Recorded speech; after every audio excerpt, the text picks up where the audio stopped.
Okay, Matthew Lassiter, Department of History, University of Michigan.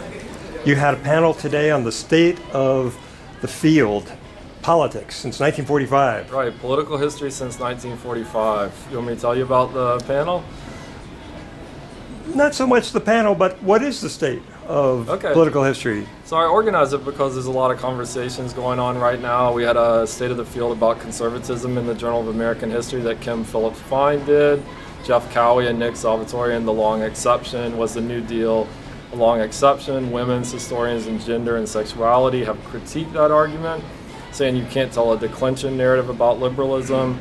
We have to think differently, and the rise of neoliberalism argument. What do we do with the 1970s and Dan Rogers' new book?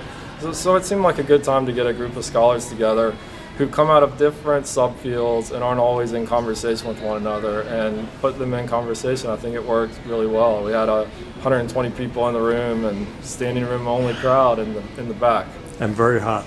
It was very warm in there. I told the OAH that we would get a big crowd, that political history is alive and well, and it was a little bit of a smaller room than we probably needed. From what came out on the panel, what was most interesting to you? Well, so one of the goals I had in putting it together was to get the literature that's come out in the Politics and Society series at Princeton and some of the ethnic studies work and cultural studies work that's more affiliated with with California and the Crossroads series. And so I thought starting with Gary Gersel and George Sanchez worked really well.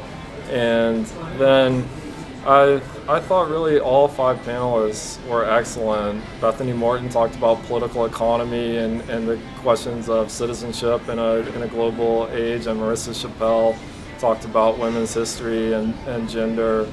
Suleiman Osman, I thought in a way made the most interesting comment at the end, because we had mainly talked about conceptual frameworks, but he argued that if you adopt a different methodology that doesn't go in looking for liberalism or looking for conservatism or looking for decline or looking for a particular answer to a big political question, but goes in and thinks about people at the local level outside of the binary frameworks that we often debate, rise of the right, decline of the left, then you can get new answers that way. And I thought that was a great way to end it up, because it offered a research agenda as well as kind of debating alternative frameworks.